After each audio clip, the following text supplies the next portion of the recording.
በኤርትራ መንግስት ትዕዛዝ ሰጪነት በአፋር ክልል ላይ አደገኛ ጦርነት ተከፍቷል። በጦርነቱ ብዙ ሰዎች ሞተዋል። ከሰመራ እጅግ ልዩ ሰበር መረጃ ደርሶናል። ሰፋ ያለ ትንታኔ ዘገባ አዘጋጅተናል፣ በዝርዝር ይቀርባል። በአማራ ክልል በመከላከያ ሰራዊቱና በፋኖ ታጣቂ ኃይል መካከል እጅግ ሰቅጣጭ አውዳሚ ጦርነት ተደርጓል። በዚህ ከባድ ጦርነት ከ130 በላይ ሰዎች ተገለዋል። ተጨማሪ መረጃው እስከ ፍጻሜው ከኛ ጋር ከሆናችሁ ወደ እናንተ የሚቀርብ ይሆናል። መጪው ሀገር አቀፍ ምርጫ ነፃና ገለልተኛ ሆኖ ሊደረግ አይችልም ተብሏል። ክቡራትና ክቡራን የጥበብ ሚዲያ ቤተሰቦች ለሰዓቱ እነዚህንና ሌሎችንም ሀገር አቀፍ መረጃዎችን መራርጠን በዝርዝር የምናሰማችሁ ይሆናል። ጥበብ ሚዲያ በጋዜጠኞች የተመሰረተ ሚዛናዊና ተአማኒ መረጃዎችን በየዕለቱ የሚያደርሳችሁ ገለልተኛ የሚዲያ ተቋም ነው። ለቻናሉ አዲስ የሆናችሁ ሰብስክራይብ በማድረግ የደወል ምልክቷን በማብራት የቤቱ አባል ትሆኑ ዘንድ በታላቅ ትህትና እንጠይቃለን። በቅድሚያም የቢዝነስ ዘገባዎቹን አስቀድመን ወደ ዝርዝር ዘገባዎቹ እናልፋለን። ጥበብ ሚዲያ የህዝብ ድምጽ ነው። ዛሬ በዳሽን ባንክ አንድ የአሜሪካን ዶላር 149 ብር ከ5 ሳንቲም ሲመነዘር የአውሮፓ ዩሮ 173 ብር ከ4 ሳንቲም፣ የእንግሊዝ ፓውንድ 201 ብር ከ8 ሳንቲም እንዲሁም የተባበሩት አረብ ኤምሬቶች ድርሃም 40 ብር ከ7 ሳንቲም ይመነዘራል። የሳውዲ ሪያል 39 ብር ከ9 ሳንቲም፣ የቻይና ዩዋን 20 ብር ከ7 ሳንቲም ዛሬ በዳሽን ባንክ ሲመነዘር ውሏል። በአቢሲኒያ ባንክ አንድ የአሜሪካን ዶላር 150 ብር ከ1 ሳንቲም ሲመነዘር ፓውንድ ስተርሊንግ 198 ብር ከ8 ሳንቲም፣ ዩሮ 173 ብር ከ6 ሳንቲም እንዲሁም ድርሃም 43 ብር ከ4 ሳንቲም፣ የሳውዲ ሪያል 42 ብር ከ5 ሳንቲም፣ አንድ የቻይና ዩዋን 20 ብር በዛሬው ዕለት በአቢሲኒያ ባንክ ተመንዝሯል። በህብረት ባንክ አንድ የአሜሪካን ዶላር 149 ብር ከ9 ሳንቲም ሲመነዘር የእንግሊዝ ፓውንድ 195 ብር ከ2 ሳንቲም በዕለቱ ለምንዛሬ የተቆረጠለት ተመን ነው። መነሻውን ከሱዳን ያደረገ የጦር መሳሪያና ተተኳሽ በአማራ ክልል ምዕራብ ጎንደር ዞን ቋራ ወረዳ በቁጥጥር ስር መዋሉን የዞኑ ፖሊስ መምሪያ አስታውቋል። የጦር መሳሪያው ለህገ ወጥ ቡድን ሊደርስ ነበር ነው የተባለው። የምዕራብ ጎንደር ዞን ፖሊስ መምሪያ ኃላፊ ኮማንደር ምስጋናው ካሴ ለህገ ወጥ ቡድን ሊደርስ የነበረ አንድ ክላሽ ጠመንጃ፣ 10 የክላሽ ካዝና፣ 5600 የዲሽቃ ጥይት፣ 8260 የብሬን ጥይትና 4774 የክላሽ ጥይት በቁጥጥር ስር ውሏልም ብለዋል። ኮማንደር ምስጋናው ካሴ በአራት ሞተር ሳይክል ብስክሌት የተጫነ ህገ ወጥ የጦር መሳሪያና ተተኳሽ በቋራ ወረዳ ምርት ጎልገም ቀበሌ አድርጎ ጠላት ሲል ለጠሩት አካል ሊደርስ የነበረ መሆኑን ገልጸዋል። የጦር መሳሪያዎቹ የጸጥታ ኃይሉ ባደረገው ብርቱ ጥረትና ክትትል በቋራ ወረዳ ነፍስ ገበያ ቁጥር 4 ልዩ ቦታው ተሾመ እርሾ በሚባል ቦታ ተይዟል በማለት ኮማንደሩ ማስታወቃቸውን የአማራ ክልል ኮሙኒኬሽን መረጃ ያመለክታል። ህብረተሰቡ መሰል ህገወጥ ድርጊቶችን ሲመለከት ለጸጥታ ኃይሉ መረጃ ሊሰጥ ይገባል ሲሉ የምዕራብ ጎንደር ዞን ፖሊስ መምሪያ መልእክት አስተላልፏልም ብሏል። ምክር ቤቱ በህግና ጸጥታ ሁኔታዎች ምክንያት መጪው ምርጫ ነፃና ፍትሃዊ ሊሆን እንደማይችል አስጠነቀቀ። ለሰባተኛው ሀገራዊ ምርጫ የህግ ማሻሻያ እንዲደረግ አሳስቧል። የኢትዮጵያ ፖለቲካ ፓርቲዎች የጋራ ምክር ቤት የመጪውን ሰባተኛ ጠቅላላ ምርጫ ተአማኒነት አደጋ ላይ ሊጥል ይችላል ያላቸውን በስራ ላይ ያሉ የምርጫ ህጎች እንዲሻሻሉና የጸጥታ ችግሮች እንዲፈቱ ለመንግስትና ለሚመለከታቸው ተቋማት ጥሪ አቅርቧል። ምክር ቤቱ ጥቅምት 25 2018 ዓ.ም ለህዝብ ተወካዮች ምክር ቤት ለምርጫ ቦርድና ለጠቅላይ ሚኒስትር ጽህፈት ቤት በጻፈው ደብዳቤ ሀገራችን አሁናዊ ተጨባጭ የሰላምና ደህንነት እንዲሁም የጸጥታ ሁኔታ ፖለቲካ ፓርቲዎች በነጻነት እንዲንቀሳቀሱ አይፈቅድም ሲል አስጠንቅቋል። ይህም በቀጣይ ለሚካሄደው ሰባተኛው ጠቅላላ ምርጫና የአካባቢ ምርጫ ነጻና ፍትሃዊ ዴሞክራሲያዊ እንዳይሆን ያደርገዋልም ብለዋል። ምክር ቤቱ ምርጫው ነጻና ፍትሃዊ እንዲሁም ዴሞክራሲያዊ ይሆን ዘንድ የህግና አሰራር ማሻሻያ የሚያስፈልጋቸው 4 ዋና ዋና ጉዳዮችን በዝርዝር አስቀምጧል። እነዚህም የእጩ ድጋፍ ፊርማ ማሰባሰብ፣ ከመንግስት የሚሰጥ የፋይናንስ ድጋፍ፣ የምርጫ ስርዓት ለውጥና የምርጫ ጊዜ ሰሌዳና የህግ አሰራር ማሻሻያ ናቸው ሲል ገልጿል። የአፋር ክልል መጋሌ ወረዳ ዋና አስተዳዳሪ የትግራይ ኃይሎች በወረዳው ቶንሳ ቀበሌ ላይ በከፈቱት ጥቃት ወደ 15 ኪሎ ሜትር ዘልቀው መግባታቸውንና 6 መንደሮችን መቆጣጠራቸውን በመግለጽ ከሰሱ። የትግራይ ክልል ሰላምና ጸጥታ ቢሮ በበኩሉ የከፈትነው ጥቃትም ሆነ የተቆጣጠርነው መሬት የለም ሲል ውንጀላውን አጣጥሏል። የጠቅላይ ሚኒስትሩ የምስራቅ አፍሪካ ጉዳዮች አማካሪ አቶ ጌታቸው ረዳ ጥቃቱን በኤርትራ መንግስት ትዕዛዝ ሰጪነት የተፈጸመ ነው ብለውታል። የአፋር ክልል መንግስት የህወሓት ቡድን ሲል የጠራቸው ኃይሎች በክልሉ ዞን 2 መጋሌ ወረዳ ውስጥ በምትገኘው ቶንሳ ቀበሌ ላይ የከባድ መሳሪያ ተኩስ መክፈቱን በመግለጽ የከሰሰው ትላንት ረቡዕ ጥቅምት 26 2018 ባወጣው መግለጫ ነው። የመጋሌ ወረዳ ዋና አስተዳዳሪ የሆኑት አቶ አብዲ ሼህ በርማ ኡስማን አጎራባች በሆነው የትግራይ ክልል የሚገኘው ቲዲኤፍ ኃይል ትላንት ረቡዕ ጠዋት ጀምሮ ወደ ቦታ መያዝ እንቅስቃሴ ገብቷል ሲሉ ከሰዋል። ሙሉ ቀን ያንን ቦታ ይዘው ነው የቆዩት። እስከ ምሽት 12 ሰዓት ድረስ ህዝቡ እየሸሸ ታጣቂዎቹ ቦታ እየያዙ ሄደዋል።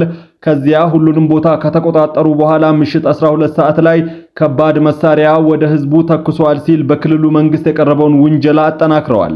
የአፋር ክልል መንግስት ከምሽቱ 1 ሰዓት አካባቢ በንጹሃን የአፋር አርብቶ አደሮች ላይ በሞርተርና በዙ 23 ከባድ መሳሪያዎች ተኩስ መክፈቱን በመጥቀስ በመግለጫው ወንጅሏል። የአካባቢው ነዋሪዎች በተኩሱ ድምጽ ተደናግተው መሸሻቸውን የሚናገሩት ዋና አስተዳዳሪው አቶ አብዱ ወደ ክልሉ እንቅስቃሴ ያደረገው በጣም ብዙ ኃይል መሆኑን አንስተዋል። የትግራይ ጦርነትን ያስቆመው የፕሪቶሪያ ሰላም ስምምነት በግጭት አዋጅ በግልጽ አፍርሶታል ሲሉም ወቅሰዋል። አሁን ይህ ነው ሊባል የሚችል አይደለም ሲሉ የታጣቂዎችን ብዛት በቁጥር መጥቀስ እንደማይችሉ አክለዋል።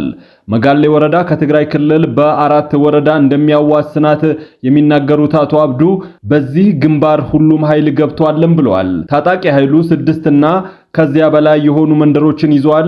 የህዝብ መሰብሰቢያ የሚሆኑ ማለትም ወደ 15 ኪሎ ሜትር የሚዘልቅ ቦታ ገብቷል ሲሉም ከሰዋል። ዋና አስተዳዳሪው በታጣቂዎች ቁጥጥር ስር እንደሆኑ የጠቀሷቸው ከርፉቱ፣ አሊጉቢ፣ ሚኬል፣ ጉራአይ፣ ጉራዳዲ፣ ዳልጊሊና የተባሉ መንደሮች ናቸው። አቶ አብዱ አክለውም የቀበሌውን ማዕከል እስካሁን ድረስ አልያዙትም፣ ግን ከማዕከሉ ውጭ ያለው 1 ኪሎ ሜትር ርቀት ያለው አካባቢዎች ሙሉ በሙሉ በእነሱ ቁጥጥር ውስጥ ነው ያለውም ብለዋል። እንደ ዋና አስተዳዳሪው ገለጻ በታጣቂዎች እጅ ወድቀዋል የተባሉ አካባቢ ነዋሪዎች የነበሩ ሰዎች ወደ አቶምሳ ቀበሌ ማዕከልና ኢሮሬ የሚባል አካባቢ ሸሽተዋል። ህዝቡ ገና ስላልተረጋጋ ምን ያህል ሰዎች እንደተፈናቀሉ መጥቀስ እንደማይችሉ የሚገልጹት አቶ አብዱ ተቆርጦ የቀረ ህዝብም አለ በማለት አስረድተዋል።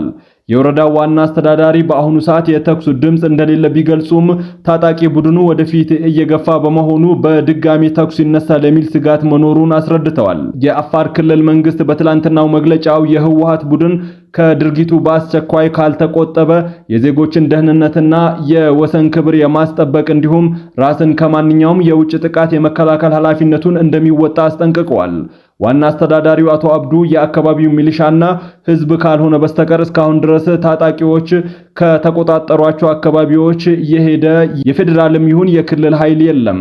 በክልሉ መንግስት በኩል ጦርነት እንዳይከሰት ተብሎ ይመስለኛል እስካሁን ድረስ ወደዚህ ኃይል ያልመጣው ብለዋል። ጥቃት ተከፍቶባቸዋል በተባሉ አካባቢዎች ላይ ሐራ ወይም የትግራይ ሰላም ኃይል በመባል የሚታወቁ ከትግራይ ኃይሎች ጋር የተገነጠሉ ታጣቂዎች ስለመኖራቸው ጥያቄ የቀረበላቸው አቶ አብዱ የተያዘው ቦታና ተኩስ የተከፈተበት አካባቢ ላይ እንደዚህ የሚባሉ ሰዎች የሉም ብለዋል። በአፋር ክልል መንግስት የቀረበውን ክስ በተመለከተ ለትግራይ ክልል ሰላምና ጸጥታ ቢሮ የጸጥታ ዘርፍ ኃላፊ ለሆኑት ብርጋዴር ጀነራል ተክላይ ኪዳን ጥያቄ ቀርቧል። የጸጥታ ኃላፊው አፋር ገብተን የተቆጣጠርነው አንድም ቦታ የለም ሲሉ በትግራይ ኃይሎች ላይ የቀረበውን ክስ አስተባብለዋል። እኛ የከፈትነው ግጭት የለም፣ እንደዚህ አይነት ዝግጁነትም የለም የሚሉት ብርጋዴር ጀነራል ተክላይ በምላሹ የአፋር ኃይልና የሐራ መሬት ኃይሎች ተደጋጋሚ እንቅስቃሴዎችን ፈጽመውብናል ሲሉ ከሰዋል። በአፋር ራሳቸውን ሐራ መሬት ብለው የሚጠሩት በተደጋጋሚ ከአፋር ኃይል ጋር ሆነው የተለያዩ ቦታዎች ላይ ጥቃት ሲፈጽሙብን ነበር ያሉት ኃላፊው የሰው ጉዳትም ደርሶብን ያውቃል፣ የደረሰውን ጉዳት ግን በሚዲያ መግለጽ አንፈልግም ሲሉ ተናግረዋል። ብርጋዴር ጀነራል ተክላይ ተደጋጋሚ ጥቃት ተፈጽሞባቸዋል በሚል የጠቀሷቸው ምላዛት፣ አሃዛና ደስዓ፣ ዋጅራና ገረብ አገው የተባሉ አካባቢዎች ናቸው። ባለፈው ሳምንት እሁድ ጥቅምት 23 2018 ገረብ አገውና ደርባ በሚባሉ አካባቢዎች ትንኮሳዎች ተፈጽመዋል፣ ጉዳትም ደርሷል በማለት ወንጅለዋል። እንደውም እንጠያየቅ ከተባለ ብዙ አያስፈልግም ብለን ስለተው ነው እንጂ የአፋር ኃይሎች የትግራይ ቦታዎችን ተቆጣጥረው እንደሚገኙ እናውቃለን። ይህንን በይፋ ለህዝብ ግልጽ እናደርጋለን ሲሉ አክለዋል። የትግራይ ክልል ጊዜያዊ አስተዳደር እነዚህን እንቅስቃሴዎች በተመለከተ የወሰደው ራስን የመከላከል እርምጃም ሆነ የተሰጠ ግብረ መልስ እንደሌለ የጸጥታ ዘርፍ ኃላፊው ይናገራሉ። ራስን ለመከላከል ከተባለ ተነስተን እርምጃ መውሰድ እንችላለን፣ ነገር ግን አላደረግነውም። በነበርንበት ሆነን ራሳችን ከመከላከል ውጪ የተቆጣጠርነው ቦታም የለም ሲሉ የትግራይ ኃይሎችን ተከላክለዋል። የፕሪቶሪያ ሰላም ስምምነት ፈርሷል እስካልተባለ ድረስ እሱን አክብረን መቀጠል ነው የምንፈልገው የሚሉት ብርጋዴር ጀነራል ተክላይ ለሌላ ጣልቃ ገብነት የሚሆን ቀዳዳ ማግኘት እንችል ይሆን በሚል ተስፋ ካልሆነ በስተቀር አዲስ የተፈጠረ ነገር የለም ሲሉ ምላሽ ሰጥተዋል። የአፋር ክልል መንግስት በህወሓት ይህንን ክስ ያቀረበው የፌዴራል መንግስትና የትግራይ ክልል አመራሮች አንዳቸው በአንዳቸው ላይ ጠንካራ ውንጀላ እያቀረቡ ባሉበት በዚህ ወቅት ነው። የፕሪቶሪያ ስምምነት የተፈረመበትን 3ኛ ዓመት በማስመልከት እሁድ ጥቅምት 23 2018 ዓመተ ምህረት ህወሓት ባወጣው መግለጫ የፌዴራሉ መንግስት ሌላ ዙር ጦርነት ለማካሄድ ግልጽ እንቅስቃሴ እያደረገ ይገኛል ሲል ከሷል። በምስራቅ እዝ ስር የሚገኙ አሃዶች ባደረጉት ስምሪት 138 የፋኖ አባላት መገደላቸውን 155ቱ ደግሞ መቁሰላቸውን መከላከያ ሰራዊቱ ገለጸ። ምዕራብ እዝ በጎዲ ቀበሌ፣ በትሊሊ፣ በቋሪት፣ በደጋ ዳሞትና በሰከላ እንዲሁም በወንበርማና በሌሎች ቀጠናዎች ከጥቅምት 14 እስከ 26 2018 ባደረገው ኦፕሬሽን በታጣቂዎች ላይ ከፍተኛ ጉዳት ደርሷል ብሏል። ሰራዊቱ በሰሜን ጎጃም ዞን ባህር ዳር ዙሪያ ወረዳ ጎዲ ቀበሌና እንዲሁም በሰከላ ወረዳ አባስንካ ባደረጋቸው ኦፕሬሽኖች 71 የፋኖ አባላት ተገድለዋል፣ ከፍተኛ ሰብአዊ ኪሳራ ደርሶበታልም ብለዋል።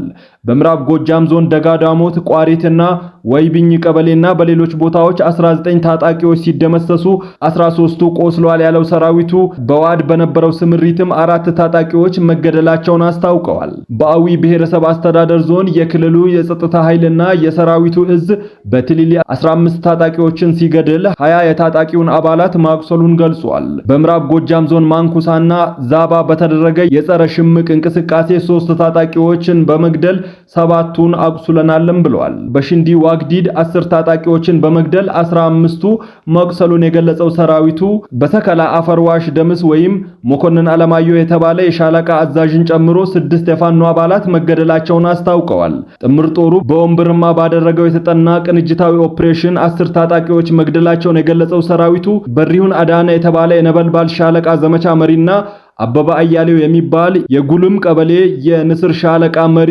ከተገደሉት መሃል ይገኙበታል ሲል ገልጿል። በዚህ ኦፕሬሽን በርካታ መሳሪያ፣ ጥይት እንዲሁም ታጣቂዎች ሲጠቀሙባቸው የነበሩ ቁሳቁሶች በቁጥጥር ስር መዋላቸውን አስረድተዋል። በቅንባብ ከተማ መግቢያና መውጫ በሚበዛባቸው ቦታዎች ላይ በሞባይል ሲስተም የሚፈነዱ 3 ፈንጂዎችን ቢያጠምዱም ጉዳት ከማድረሳቸው በፊት ባለሙያዎች እንዳከሸፏቸው አስረድተዋል። በታጣቂ ኃይሉ በኩል በዚህ ጉዳይ ላይ ይህ ዜና እስከተጠናከረበት ጊዜ ድረስ የተሰጠ ምላሽ የለም። ክቡራትና ክቡራን የጥበብ ሚዲያ ቤተሰቦች ለሰዓቱ የመራረጥናቸው ዘገባዎቻችን በዚህ አብቅተዋል። ከኛ ጋር በመሆን መረጃን ከጥበብ ስለተከታተላችሁ ከልብ እናመሰግናለን። ሚዲያችን በጋዜጠኞች የተመሰረተ ሚዛናዊና ተአማኒ መረጃዎችን በየዕለቱ የሚያደርሳችሁ ገለልተኛ የሚዲያ ተቋም ነው። ለነበረን ቆይታ አመስግነን ተሰናበትን። ሰላም።